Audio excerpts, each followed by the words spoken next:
ഇന്ന് മുതൽ നിന്റെ ജോലി എന്താണെന്ന് ഞാൻ പറയും. എന്താണാവോ? എന്നെ പുകഴ്ത്തി. നിങ്ങക്ക് വിജയണ്ണൻ എന്താണെന്ന് അറിയോ? വിജയണ്ണൻ എങ്ങനെയെന്ന് അറിയോ? അണ്ണനാ ആരണ്ണൻ അണ്ണാ കിട്ടിയാൻ കുത്തും. ഇവന് ജയന്റെ വട്ടാണ്. പിന്നെ നിങ്ങൾ ഒരു അഭിനയിക്കും വിജയണ്ണന്റെ കൂടെ ഒരു ഷോട്ടിൽ നിന്ന് അഭിനയിക്കാൻ നിങ്ങൾക്ക് പറ്റുമോ?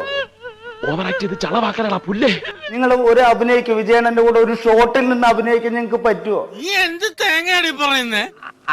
അതല്ല ഉദ്ദേശം. ഇതാ പറഞ്ഞത് അച്ചായൻ മണ്ടനാണെന്ന്. എനിക്ക് വിജയണ്ണനെ കുറിച്ച് ഇങ്ങനെ പറയുമ്പോ എനിക്ക് സഹിക്കില്ല.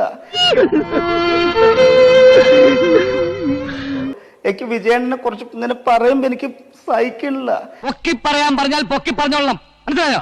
അതിനുള്ള ക്യാഷ് ഞാൻ വേറെ പേ ചെയ്യുന്നുണ്ട്. നിങ്ങൾ അത് വിജയണ്ണൻ നിൽക്കുന്ന സ്ക്രീനിൽ ഒരു ഷോട്ടിൽ നിങ്ങൾക്ക് അഭിനയിച്ച് കാണിക്കാൻ പറ്റുമോ? ഇങ്ങനെയാണെങ്കിൽ ഞാൻ കളിക്കല്ല, ഞാൻ നേരെ ചിറാപുഞ്ചിയിൽ പോയി മണം വിൽക്കാൻ പോണു. ടെൻഷൻ ഇല്ലാണ്ട് അങ്ങനെയൊന്നും പറയരുത്. എനിക്ക് അത്ര ഇഷ്ടമാണ്. ഇങ്ങനെയൊന്നും പറയരുത്. പറയരുത്. ഞാൻ വേറൊന്നും ഞാൻ പറഞ്ഞില്ല. പക്ഷെ ആൾക്ക് അഭിനയിക്കാൻ അറിയാം. എന്റെ അമ്മയെ നാട്ടിച്ച്. എന്താ സാർ കട്ട് പറഞ്ഞത്? കൂടുതൽ നന്നായി പോയോ? ഒറ്റ കീറ് വെച്ചതാണല്ലോ. അതുകൊണ്ടല്ലേ ഈ ലോകം മൊത്തം ഇഷ്ടപ്പെടുന്നത്, എല്ലാവരും ഇഷ്ടപ്പെടുന്ന പോലെ. ആണോ? ഭയങ്കര. ഇങ്ങനെയൊന്നും പറയരുത് കേട്ടോ. എങ്ങനെ എനിക്ക് സഹിക്കാൻ പറ്റില്ല.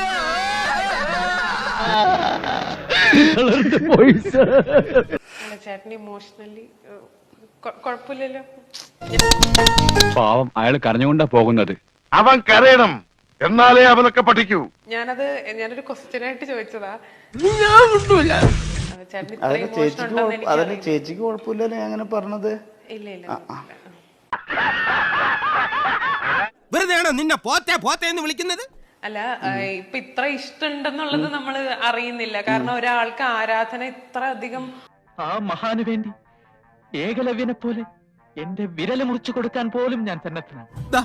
ഇത് കണ്ടോ, ഈ ജട്ടി പോലും ഞാൻ നിന്റെ നടിച്ചു മാറ്റിയതാ.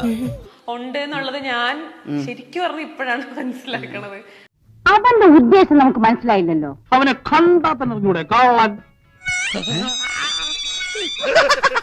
അപ്പൊ ഞാൻ പോട്ടെ. എന്റെ കാര്യം കൂടെ ഒന്ന് പറയടാ. ഈ പാവത്തിന് ഒന്ന് അഡ്ജസ്റ്റ് കുട്ടി. അപ്പൊ എല്ലാം പറഞ്ഞ പോലെ